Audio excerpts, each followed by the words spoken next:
Assalamualaikum warahmatullahi wabarakatuh. Kali ini, LS Horor akan melanjutkan bagian kedua dari kisah yang berjudul Pagar Pembatas Dua Dunia. Nama tempat dan nama tokoh sudah saya samarkan agar tidak terjadi kesalahpahaman buat kedepannya. Sebelum mendengarkan cerita ini, disarankan bagi kalian untuk subscribe dan nyalakan lonceng notifikasinya agar kalian tidak ketinggalan cerita terbaru dari channel ini. Tanpa lama-lama lagi, kita masuk ke dalam ceritanya.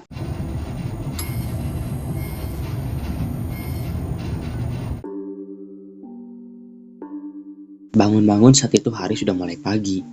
Terdengar suara burung yang bernyanyi dengan bersautan dari luar rumah. Sedangkan saya yang masih tergeletak di bawah ranjang tidur, mencoba untuk berdiri dengan kepala yang masih agak sedikit pusing, untuk beranjak melihat keadaan Faris. Ternyata Faris masih tertidur lelap, dengan posisi yang sama, tidak berbalik sedikit pun. Riz, bangun, ucapku sembari menggoyangkan bagian bahu adikku tersebut. Faris pun terbangun dengan mata yang masih tertutup sebelah sembari menatapku. Jam berapa ini bang? Ucapnya. Jam 6 Riz, ayo cepat bangun, jawabku. Bentar lagi aja bang, Faris masih ngantuk, ucapnya kembali, sembari menarik selimut dan menutupi seluruh bagian tubuhnya. Saya pun tidak menghiraukannya dan bergegas untuk pergi ke kamar mandi. Langkah demi langkah kutuju dengan kepala yang sedikit pusing menuju kamar mandi tersebut. Terlihat di ruang tamu, Bisinta sedang menyapu area ruang tamu, sedangkan Biratna sedang membersihkan bagian tubuh dari Eyang Ati menggunakan handuk basah. Sudah bangun Lang, ucap Bisinta. Iya Bi, sudah, jawabku. Faris, mana kau belum kelihatan? Tanya Bisinta kembali. Faris masih tidur Bi, jawabku. Oh ya udah, kalau mau sarapan itu sudah Bibi siapkan, ucapnya kembali, sembari menunjuk ke arah meja makan yang tertutup dengan tutup saji. Iya Bi, makasih. Alah, mau pergi ke kamar mandi dulu, jawabku. Mendengar itu, Bisinta pun hanya mengangguk dan melanjutkan menyapunya. Sedangkan saya langsung bergegas menuju kamar mandi dan segera membasuh muka saya. Kilas balik saja mengingat kejadian yang sangat tidak mengenakan saat semalam, membuat bulu kuduku seketika berdiri ketika mengingat sosok yang sangat menyeramkan itu. Setelah beres dari kamar mandi, saya pun bergegas menuju ruang tamu dan segera menyantap makanan yang tadi sudah disiapkan oleh Bisinta. Dengan lahap saya memakan makanan tersebut karena masakan dari Bisinta yang begitu enak sehingga memanjakan lidah dan mulutku saat itu. Setelah merasa sudah kenyang, saya pun beranjak dari tempat tersebut dan bergegas menuju keluar rumah untuk melakukan sebat dua sebat di teras rumah tersebut. Terlihat sudah banyak warga yang sedang melakukan aktivitasnya masing-masing. Di sela-sela itu terlihat Kang Taslim yang sedang membawa pakan untuk ternaknya. Melihat itu saya pun bergegas untuk menghampiri Mang Taslim. Sini Mang, biar Alang bantu, ucapku kepada Mang Taslim. Udah kepapa Lang, kamu diam aja, nanti gatal-gatal lagi, jawab Mang Taslim. Gak apa-apa Mang, lagian kalau hanya diam aja Alang merasa bosan, ucapku kembali. Melihat saya yang bersikeras ingin membantu, Mang Taslim pun tak kuasa menahannya lagi dan langsung memindahkan pakan yang tadi sedang ia bawa ke atas pundakku. Coba berat galang, ujar Mang Taslim. Enggak Mang, belum seberapa kalau segini mah, jawabku yang mencari alasan, padahal terasa berat pakan ternak yang sedang saya pikul ini. Kami pun langsung bergegas berjalan menuju peternakan Mang Taslim. Langkah demi langkah kami tempuh menuju tempat tersebut. Setelah berjalan agak lama, akhirnya kami pun tiba di peternakan itu. Terlihat hewan-hewan ternak milik Mang Taslim bersuara bersautan melihat pakannya kini telah tiba. Ya sudah Lang, coba letakkan di situ, ucap Mang Taslim, sembari menunjuk ke arah penyimpanan pakan tersebut. Tidak pikir panjang, saya pun langsung meletakkannya. Di sela-sela itu, Mang Taslim langsung bergegas untuk membersihkan kotoran-kotoran yang berada dalam kandang. Dimasukkannya satu persatu ke dalam sebuah karung yang berukuran cukup besar. Tawa canda kami lontarkan ketika sesekali hewan ternak tersebut melakukan berak yang dimana berak tersebut tepat terjatuh di atas muka Mang Taslim. Saya pun tak kuasa menahan rasa ingin ketawa saya melihat kejadian tersebut. Di sela-sela itu, terlihat sesosok wanita dengan menggunakan jaket hitam dan sepatu boot berwarna hijau, sedang membawa sebuah karung yang berisi rumput-rumput dengan perlahan menghampiri kandang peternakan Mang Taslim. Paras cantik dari wanita tersebut dengan bola mata hitam pekat, hidung yang mancung, dan bibir yang tipis tersenyum ke arah saya. "Permisi mas, Mang Taslimnya ada?" ucap wanita tersebut. Ada. Sebentar, saya panggilin dulu," jawabku dengan sesekali melihat paras cantik wanita tersebut. Saya pun bergegas memanggil Mang Taslim, dan setelahnya Mang Taslim pun menghampiri wanita tersebut. "Loh, kok Sari yang nganterinnya? Abangmu kemana?" ucap Mang Taslim. "Abang lagi jagain ibu, Mang. Tadi pagi penyakit ibu kambuh lagi. Jadi mau tidak mau saya yang harus menganterin ini," jawab Sari. Melihat kegigihan Sari, saya pun dibuat kagum olehnya. Karena jarang-jarang wanita secantik dan seanggun Sari mau melakukan pekerjaan tersebut. Tidak bisa dipungkiri, kedua mata saya tidak bisa terlepas menatap paras cantik Sari. "Ya udah, kalau nggak ada yang lain, Sari pamit pulang dulu ya, Mang," ucapnya kepada Mang Taslim. "Iya, makasih Ari," jawab Mang Taslim. Sari pun beranjak dan bergegas pergi, perlahan-lahan menghilang dari pandangan saya. "Kenapa kamu, Lang?" ucap Mang Taslim yang seketika mengagetkan saya. Enggak Mang, enggak," jawabku dengan sembari menggaruk-garuk kepalaku. "Oh, aman tahu. Pasti kamu suka sama Sari ya," ucap Mang Taslim sembari sedikit menggodaku saat itu. "Enggak Mang, enggak. Bukan Alang suka, tapi Alang kagum pada Sari. Walaupun dia wanita, tapi mau meminggu rumput-rumput itu," jawabku dengan sembari mencari alasan, walaupun tidak bisa dipungkiri lagi, karena saya telah jatuh cinta pada pandangan pertama. "Dasar kamu ini, Lang, masih mau mengelak," jawab Mang Taslim seakan-akan tahu apa yang berada di pikiran saya. Waktu pun terus berjalan, tidak kerasa hari sudah mulai sore.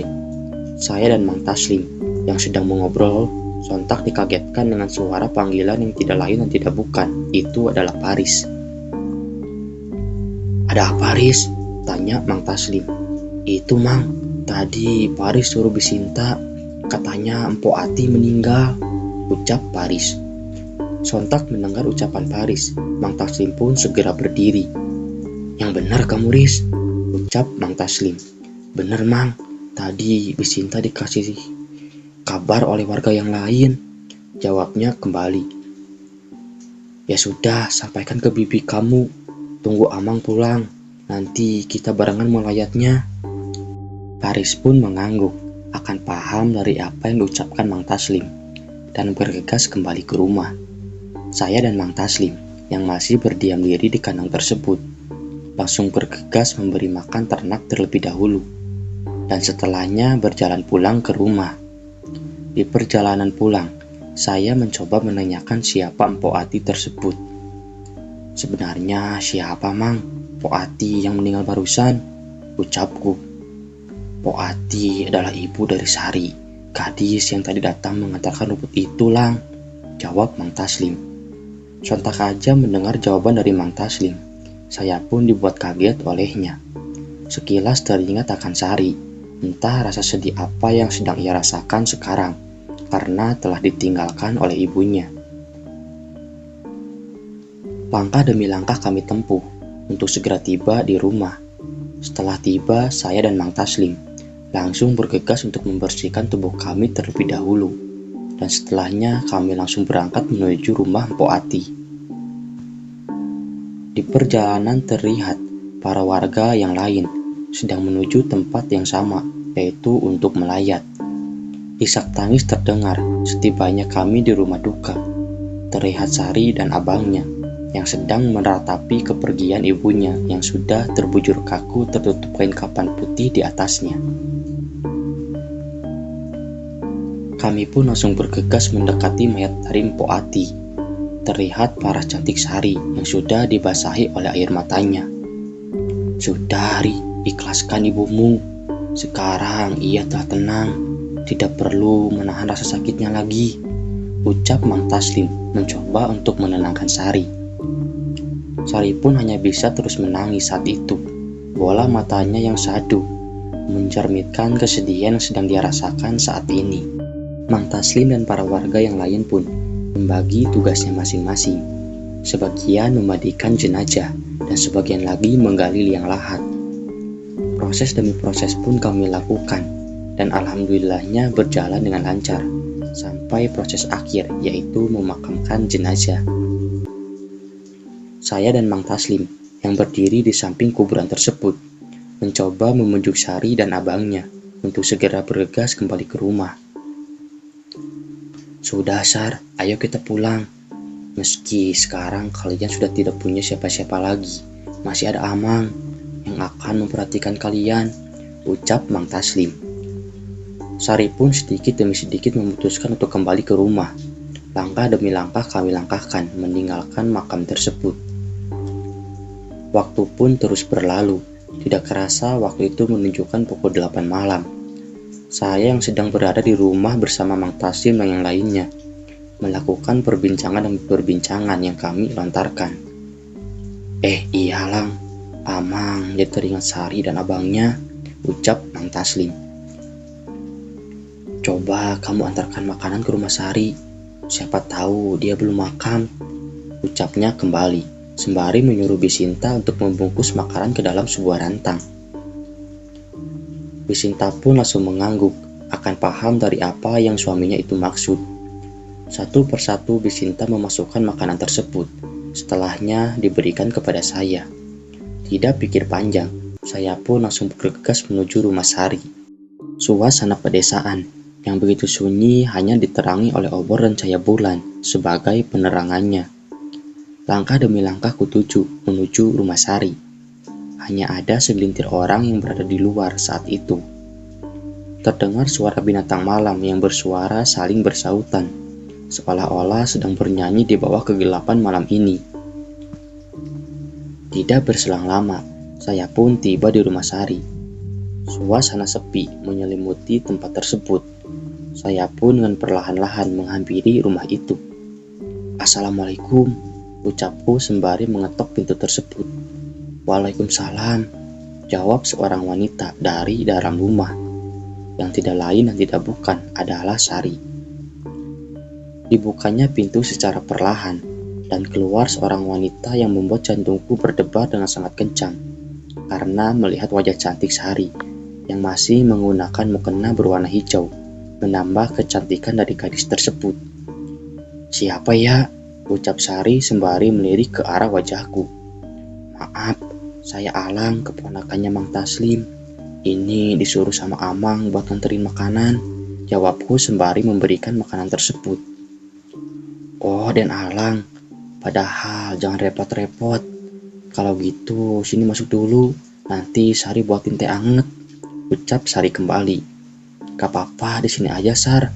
Lagian gak enak juga kalau di dalam," jawabku. "Ya sudah, ditunggu sebentar ya Den. Sari buatin dulu teh angetnya." Sari pun bergegas untuk ke dalam, dan saya memutuskan untuk duduk di kursi depan yang berada di luar rumah Sari. Tidak berselang lama, Sari pun kembali keluar dengan membawa segelas air teh anget. "Diminum dulu Den, mumpung masih anget," ucapnya sembari memberikan segelas teh anget tersebut. "Iya, makasih Sar. Ngomong-ngomong panggil Alang aja, jangan Den, gak enak soalnya," jawabku. Sari pun hanya mengangguk, akan paham dari apa yang saya maksud. Terlihat raut muka Sari yang masih bersedih atas kepergian ibunya terlihat jelas olehku. Iya, abangmu mana Sar? Tanyaku. Abang udah tidur Den. Lang, jawab Sari. Saya turut berduka cita ya Sar atas kepergian ibumu, ucapku. Sari pun hanya terdiam dan mengangguk dengan sesekali keluar air mata dari kedua bola matanya. Sudah, jangan bersedih terus. Enggak baik, mungkin ini sudah takdir dari Yang Maha Kuasa, ucapku kembali. Iya Lang, Sari tahu, jawabnya. Sesekali saya mencoba untuk menghibur Sari dan sesekali juga terlihat senyum menyeringai dari wajah Sari. Sebisa mungkin saya menghiburnya agar bisa melupakan kesedihan yang sedang dia rasakan sekarang. Tegukan demi tegukan ku minum teh tersebut, sampai seketika waktu berjalan yang begitu cepat. Saat itu jam menunjukkan pukul 10 malam. Suasana sepi semakin menyelimuti desa tersebut. Hanya terdengar suara-suara binatang malam saat itu. Ya sudah, Ri, Alang pamit pulang dulu ya, ucapku sembari melihat jam tangan yang sedang saya pakai. Iya Lang, Sari juga mau tidur. Besok Sari harus membantu abang mencari rumput untuk pakan ternaknya Mang Taslim, jawab Sari. Iya, ngomong-ngomong kalian suka mencari rumput kemana? Tanyaku kembali. Biasanya kami mencari rumput di luar desa ini Lang, jawab Sari. Kalau boleh, Alang besok ikut kalian ya, ucapku kembali. Tapi, udah, pokoknya besok Alang ikut kalian. Jangan banyak tapi-tapi, ucapku sembari bergegas beranjak untuk pulang. Ya sudah, Alang pamit pulang dulu ya. Saya pun langsung bergegas pulang, dengan sesekali menoleh ke arah Sari. Terlihat jelas senyum menyeringai di sela-sela mulutnya. Langkah demi langkah kulangkahkan untuk segera sampai di rumah. Di perjalanan pulang, tidak ada segelintir orang pun yang berada di luar saat itu. Hanya ada saya yang berjalan di bawah kegelapan malam tersebut. Seketika saat sedang melewati salah satu rumah warga, tercium dengan samar-samar aroma bau singkong yang dibakar. Kufokuskan mataku untuk melihat dari mana asal bau tersebut muncul. Terlihat dengan samar-samar di balik pepohonan yang berada di depan salah satu rumah warga. Terpasang dua bola mata yang menyala merah, sedang memperhatikan saya saat itu. Perlahan demi perlahan kini kedua bola mata tersebut keluar dari balik pepohonan itu, dan terlihat jelas perwujudannya sekarang. Sosok tersebut memiliki tubuh tinggi besar, dengan dipenuhi bulu di setiap tubuhnya, menyeringai ke arah saya dengan mulut yang mempunyai taring. Tampak menengus marah saat itu. Melihat sosok yang sangat menyeramkan tersebut, saya pun mencoba untuk berlari sebisa mungkin. Langkah demi langkah kutuju berlari dari tempat tersebut. Akan tetapi entah dari mana sosok tersebut sekarang berada di depan saya, di jalan setapak satu-satunya untuk sampai ke rumah Eyang Sumba. Saya pun mencoba untuk mundur selangkah demi selangkah ke arah belakang. Akan tetapi ketika sedang melangkah mundur, seketika tubuh saya menyentuh sesuatu yang mengakibatkan saya sontak menoleh untuk melihatnya. Ketika sudah melihat ke arah belakang, ternyata tubuh saya tersebut sudah berdempetan dengan sosok tinggi besar itu. Terasa bulu-bulunya yang begitu keras menusuk-nusuk ke arah bagian kulitku, dan ternyata sosok tinggi besar tersebut tidak hanya satu, tetapi ada dua. Keringat dingin seketika bercucuran dari atas kepalaku. Serasa seluruh tubuh ini lemas, tidak bisa berbuat apa-apa. Geraman-geraman yang dikeluarkan sosok tersebut terdengar menggema di telingaku. Suasana yang seharusnya terasa sangat dingin, kini berubah menjadi sangat panas. Lengan-lengan yang begitu besar mencengkram kedua tanganku dan menyeretku menuju keluar dari pagar pembatas desa tersebut. Seakan-akan sudah pasrah akan apa yang terjadi selanjutnya. Saya pun tidak melawan sedikit pun. Terlintas di dalam pikiran saya sosok dari kedua orang tuaku dan Paris beserta keluarga Eyang Sumba, dan berpikir mungkin ini hari terakhir saya untuk hidup. Sosok makhluk tinggi besar tersebut terus menyeret saya ke dekat pagar pembatas desa. Akan tetapi ketika lengan besar tersebut menyentuh pagar yang terbuat dari anyaman bambu itu, sekilas terlihat seperti terbakar dan seketika melepaskan cengkeramannya yang membuat saya terjatuh. Tidak hanya tangannya, tetapi sekarang api tersebut membakar seluruh tubuhnya. Geraman demi geraman terdengar dari sosok tersebut, dan seketika membuat sosok tersebut lenyap dibakar oleh api itu. Saya pun yang melihat sosok tersebut telah lenyap, mencoba untuk berdiri dan bergegas melangkahkan kaki dengan sisa-sisa tenaga untuk bergegas pulang kembali ke rumah. Langkah demi langkah kulangkahkan dengan berjalan sedikit sempoyongan menuju rumah Eyang Sumba. Setelah berusaha cukup lama, akhirnya saya pun tiba di rumah dan mencoba membuka pintu dan masuk ke dalam. Terlihat Mang Taslim dan Mang Saka yang sedang memainkan papan caturnya beranjak kaget melihat kondisi saya saat itu. "Kenapa kamu, Lang?" tanya Mang Taslim. "Iya, kenapa kamu?" sahut Mang Saka sembari memegangi kedua lengan saya yang sudah terasa sakit. "Panjang, Mang, ceritanya," jawabku dengan napas yang masih terengah-engah. Melihat keadaan saya yang sudah tidak karuan, Mang Saka dan Mang Taslim pun membaringkan saya di atas sofa di ruang tamu tersebut. "Astagfirullah, Lang, itu tanganmu memar," ucap Mang Taslim. Saya pun mencoba untuk melihat keadaan kedua tangan saya, dan memang ternyata sudah membiru dengan sedikit agak membengkak. Melihat itu, saya pun mencoba untuk menceritakan semua kejadian yang tadi saya alami. Satu persatu saya menceritakannya. Mendengar penjelasan yang saya lontarkan, Mang Taslim pun menyuruh Mang Saka untuk membangunkan Eyang Sumba. Tidak pikir panjang, Mang Saka pun langsung beranjak dan bergegas menuju kamar Eyang Sumba.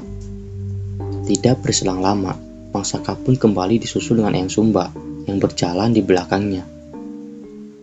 "Kenapa kamu, Lang?" ucap Eyang Sumba. Mang Taslim pun menjelaskan semua kejadian yang saya alami kepada Eyang Sumba. Dan seketika raut muka Eyang Sumba berubah menjadi seperti menahan amarahnya.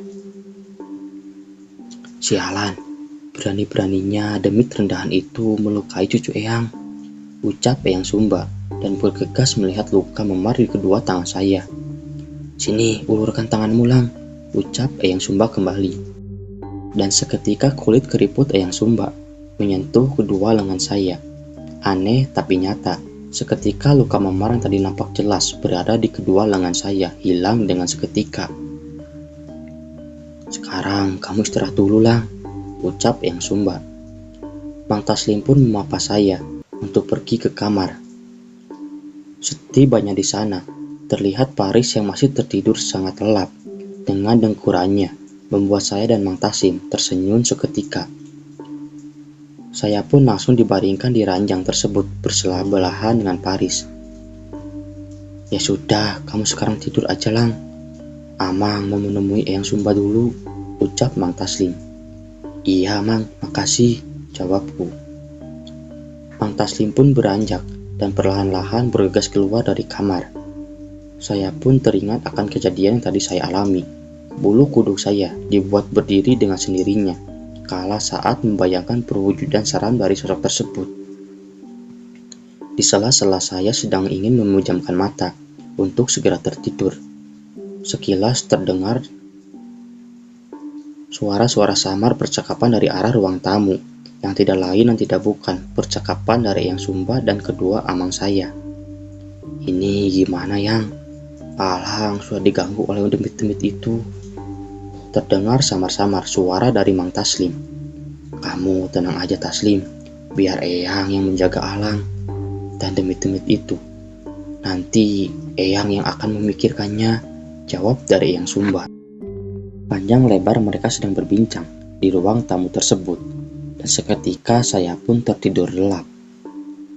Di keesokan harinya, tepatnya di hari ketiga saya berada di desa ini, kala itu saya masih tertidur lelap, dibangunkan oleh Eyang Sumba yang datang ke kamar saya. Saya pun langsung membuka kedua bola mata saya dengan mata yang masih menutup, mencoba untuk segera beranjak bangun dan duduk di tepian ranjang tersebut. "Gimana, lenganmu masih sakit, Galang?" ucap Eyang Sumba sembari memegang tanganku tersebut. udah gak kerasa lagi yang sakitnya, balasku. Syukur kalau gitu. Ya udah, kalau gitu Eyang keluar dulu. Kalau mau sarapan, itu makanannya udah siap di meja makan, ucap yang sumbah kembali. Iya Eyang, makasih sebelumnya. Maaf, Alang malah ngerepotin, jawabku. Jangan ngomong gitu. Ya udah, Eyang keluar dulu. Eyang sumbah pun langsung bergegas berjalan keluar dengan tongkat sebagai tumpuannya, perlahan-lahan meninggalkan kamar tersebut. Di sela-sela itu, saya teringat akan janji saya semalam kepada Sari untuk membantunya mencari rumput untuk pakan ternak Mang Taslim. Saya pun langsung beranjak dari tempat tidur dan bergegas untuk berjalan menuju kamar mandi. Setelahnya, saya pun langsung bergegas untuk sarapan terlebih dahulu. Ditemani oleh Mang Taslim berserta Mang Saka dan kedua istrinya, saya pun langsung menyantap makanan tersebut. Memang, masakan Bisinta yang tidak ada duanya membuat saya sangat tahap memakan makanan tersebut. Setelah merasa sudah kenyang, saya pun meminta izin kepada Mang Taslim untuk membantu Sari mencari rumput di luar desa. Memang, saat itu Mang Taslim tidak langsung mengizinkan saya, dan pada akhirnya Mang Taslim pun mengizinkan saya. Tidak pikir panjang, saya pun langsung berpamitan dan bergegas keluar rumah, dan setelahnya berjalan menuju rumah Sari. Langkah demi langkah kutuju untuk segera tiba di rumah Sari. Terlihat para warga yang lain yang telah memadati jalan desa, sedang melakukan aktivitasnya masing-masing. Saling sapa terjadi saat itu, karena warga desa yang sangat begitu ramah, berbeda dengan warga yang berada di tempat tinggalku di kota. Tidak berselang lama, saya pun tiba di rumah Sari. Terlihat sosok wanita menggunakan jaket berwarna hitam, sedang memakai sepatu bootnya, ditemani 3 buah karung yang berukuran cukup besar digulung rapih olehnya. Alang, sudah datang kamu, ucap Sari.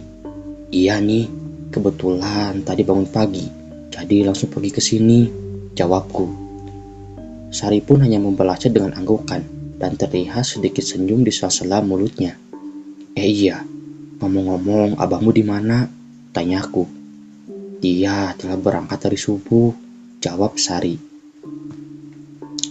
Perbincangan demi perbincangan kami lakukan saat itu, dan Sari pun terlihat telah siap dengan segala peralatannya. Kami pun memutuskan untuk segera berangkat menyusul abangnya Sari. Langkah demi langkah kami tempuh, perlahan demi perlahan meninggalkan desa menuju ke arah lubuk hutan. Setelah berjalan cukup lama, kami pun tiba di tempat tujuan kami. Terlihat abang Sari yang telah berada di sana sedang memasukkan rumput-rumput ke dalam karung yang dia bawa. Melihat kedatangan kami, abang Sari pun segera mendekat ke arah kami. Siapa ini dek? Ucap abangnya Sari sembari melihat ke arah saya. Oh ini Alang keponakan dari Mang Taslim bang, jawab Sari.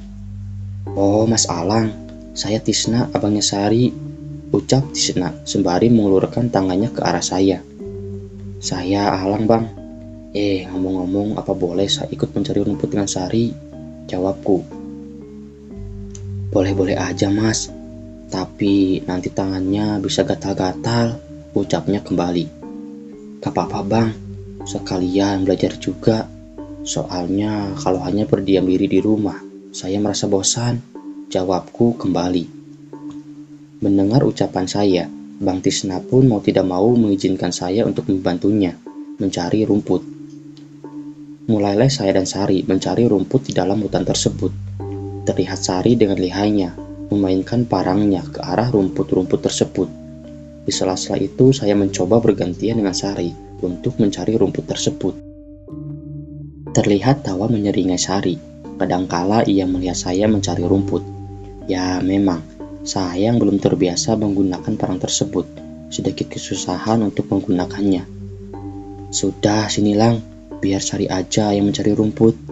Kamu bisa memasukkan rumput-rumput yang tadi ke dalam karung, ucap Sari. Saya pun tidak menolak tawaran Sari, karena memang saya yang belum terbiasa membuat Sari sedikit lama mencari rumput tersebut. Saya pun beranjak dan bergegas memasukkan rumput-rumput yang tadi sudah kami tebas ke dalam karung tersebut. Di sela-sela saya sedang memasukkan rumput tersebut, sekilas terlihat siluet hitam yang berpindah-pindah dengan cepat dari balik pohon yang satu ke pohon yang lain. Saya pun mencoba memfokuskan pandangan saya ke balik arah tersebut. Terlihat dengan samar-samar, sepasang bola mata menyala merah di balik pepohonan tersebut. Akan tetapi anehnya, sosok tersebut seperti melilit di batang pohon itu. Dengan samar-samar terlihat berwujud seperti manusia setengah ular, sedang memperhatikan kami bertiga.